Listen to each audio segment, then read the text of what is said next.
હાય. તો આજે અમે લોકો રાત્રે અમદાવાદથી સોમનાથ દર્શન કરવા માટે જઈ રહ્યા છીએ. સોમનાથ એટલે આપણા 12 જ્યોતિર્લિંગમાંનું સૌ પ્રથમનું જ્યોતિર્લિંગ. તો ચલો મળીએ સોમનાથમાં કાલ સવારે. તમે એક વાત કહેવાની રહી ગઈ. એ વાત એવી હતી કે જ્યારે અમદાવાદથી જાઓ તો અમદાવાદથી તમને સોમનાથ જે 600 થી 1000 રૂપિયામાં તમે બસ ટિકિટ પર તમે સોમનાથ માટે જઈ શકો છો. તો ચલો જઈએ સોમનાથ. તો અમે લોકો અહીંયા આવી ગયા છીએ મંદિરના એન્ટ્રી પાસે. બહુ જ વધારે ભીડ છે અને મોબાઈલ, ડિજિટલ વોચ એ બધું જ અહીંયા જમા કરાવીને જવાનું છે. તમારું લગેજનું છે ત્યાં જમા કરાવવાનું છે. કંઈ પણ અંદર લઈ જવાની મનાઈ છે બધી. તો ચલીએ, यहीं से आपको दिखाते हैं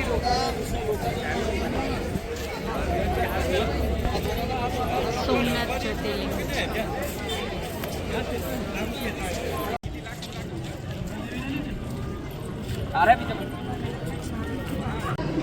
હાય. સો કેમ છો બધા? મજામાં? તો આજે અમે લોકો સોમનાથ દર્શન પર આવેલા હતા અને આજે અમારી ફર્સ્ટ જર્ની છે વંદે ભારત ટ્રેનમાં. તો અમે લોકો જઈએ છીએ વંદે ભારત ટ્રેનમાં અને સોમનાથ મતલબ જે સોમનાથની બાજુમાં વેરાવળ છે. તો વેરાવળ જંકશનથી તમને સોમનાથથી અમદાવાદ જવા માટેની વંદે ભારત ટ્રેન મળી જશે. તો ચલો આજે એક્સપ્લોર કરીએ આપણે વંદે ભારત ટ્રેન.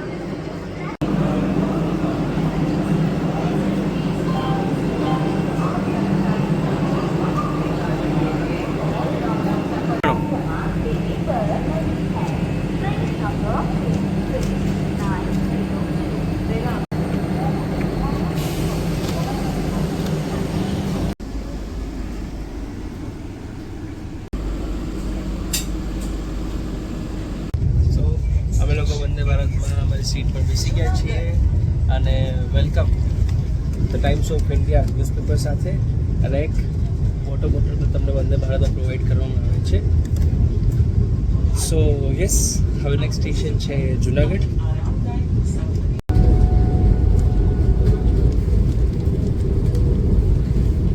રસ્તામાં વ્યૂ ને મસ્ત એન્જોય કરતાં કરતાં અમારી પાસે થોડો ટાઈમ થઈ ગયો છે અને એક નાસ્તો, લાઇટ નાસ્તો જે વંદે ભારતમાં આવે છે એ નાસ્તો તમારે બુક કરાવવો પડશે જ્યારે તમે ટિકિટ બુક કરતા હો ત્યારે. તો આજે નાસ્તામાં કંઈ ડાયટ મિક્સચર આવેલું છે, એક નાની મીઠાઈ આવેલી છે, કચોરી આવેલું છે, સોસ આવેલો છે અને ચાય પણ છે. ચાય માટે થોડી વારમાં ગરમ પાણી આવી જશે.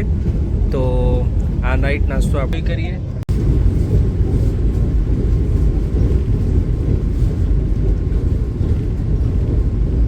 તો ચાય માટે પહેલાં ભાઈ બધાને ગરમ પાણી સર્વ કરી રહ્યા છે.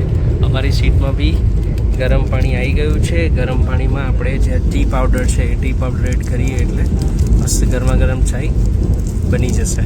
તો ચલો લાઇટ નાસ્તો અને ચા સાથે આ બ્યુટીફુલ વ્યૂને એન્જોય કરીએ, આ જર્નીને એન્જોય કરીએ.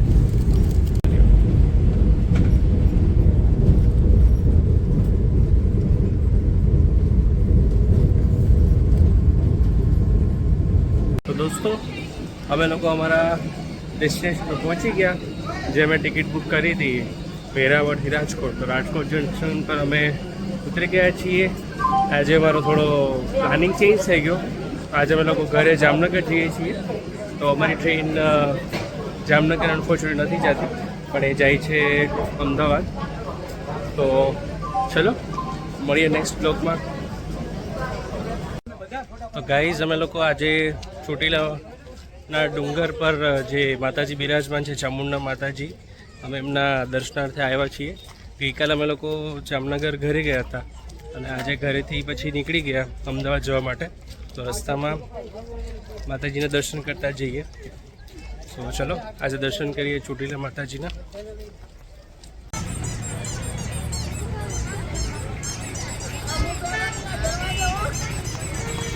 અમે લોકો ચોટીલા ડુંગર પાસે તળેટીમાં પહોંચી ગયા અને ચોટીલા ડુંગર હવે ચડવાની શરૂઆત કરીશું. આ છે એનો એન્ટ્રન્સ.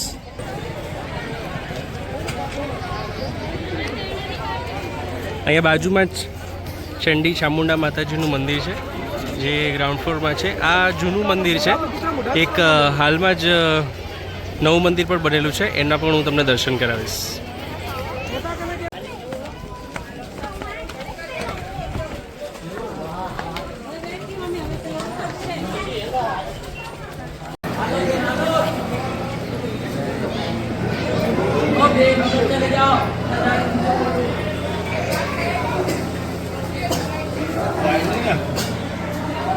थोड़ा दूर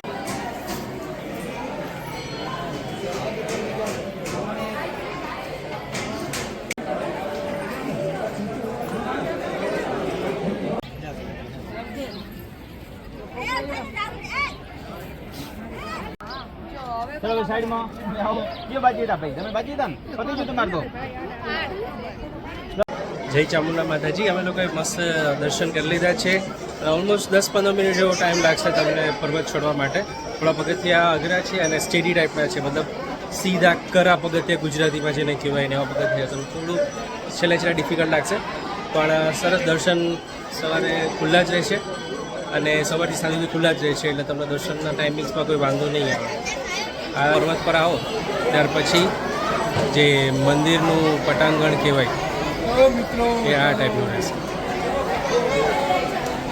ચોટીલાના ડુંગર પરથી દેખાતો સુંદર રણિયામણો નજારો. સો અમે ચોટીલાનો ડુંગર ઉતરી ગયા છીએ અને તમને ઉતરવામાં તો બહુ સરળતા રહેશે.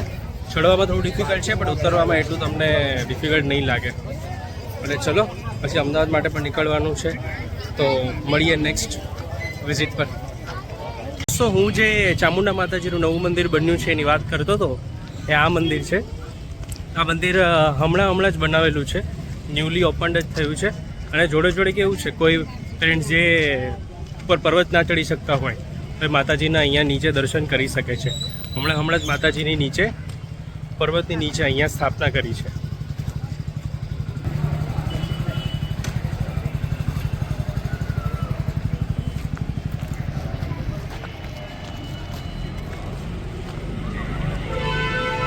તો અહીંયા પણ તમને માતાજીના દર્શન થઈ જશે પર્વતની નીચે.